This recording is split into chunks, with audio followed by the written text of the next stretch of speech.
The iData project presents Studying Galaxies with Numbers with Dr. Nic Bonne. Hi everybody, my name's Dr. Nic Bonne and I'm a blind astronomer currently working in the UK. My area of research is galaxies. Galaxies are objects in space that are pretty big actually. They come in lots of different shapes and sizes and they're made up of stars and planets and gas and dust and the stuff that nobody can see called dark matter. So my work involves looking at large populations of these galaxies and bringing all of the information together and looking for trends. So I look for galaxies that are similar in size to each other or have similar colors because maybe they're making new stars or they've stopped making stars altogether. I also use this kind of information to find unusual objects. So some of the galaxies that we look at in space are blue in color and they have a spiral shape. So they look a little bit like pinwheels or whirlpools. Usually these galaxies are making lots and lots of new stars, so they look like they're blue. I'm looking at a population of these spiral galaxies that are red.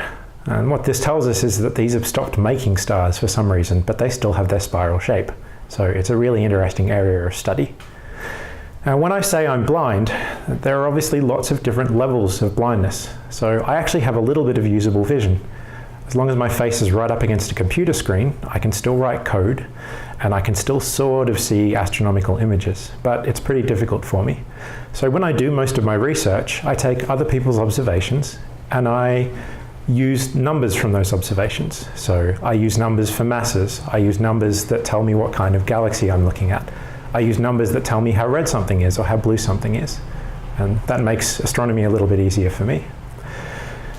So I'm currently working at a university in a city called Portsmouth, which is on the south coast of the UK, and it's not the best place for actual astronomical observations. That's because it gets a lot of coastal weather. It actually gets a lot of secondhand storms from the US. So every time you guys get a cyclone or a hurricane or anything like that, it blows across the Atlantic Ocean and hits my side of the United Kingdom. As well as that, Portsmouth is actually one of the most densely populated cities in the UK. So there are around about 5,100 people per square kilometre in the city. And that's about 0.4 of a square mile. So if you can imagine having that many people around you, if all of those people want to have their house lights turned on, if they're all driving cars at night, if there's street lights to make sure everyone can walk around safely, that means there's a lot of light pollution. So it's actually really difficult to see the night sky. So I'm lucky that I can do my astronomy just using numbers. So some of my research probably sounds a little bit complicated, and it can get pretty tricky, but it's also relatively easy to simplify things. So when we study galaxies, what we're really seeing is the light coming from the stars or being radiated by hot dust or gas. All of this light travels in waves, or different parts of the electromagnetic spectrum. And by looking at these waves, analysing them, seeing what part of the spectrum they fall on, we can actually learn a lot about the galaxies. So it may sound complicated, but we can simplify things to make it a little bit easier to understand.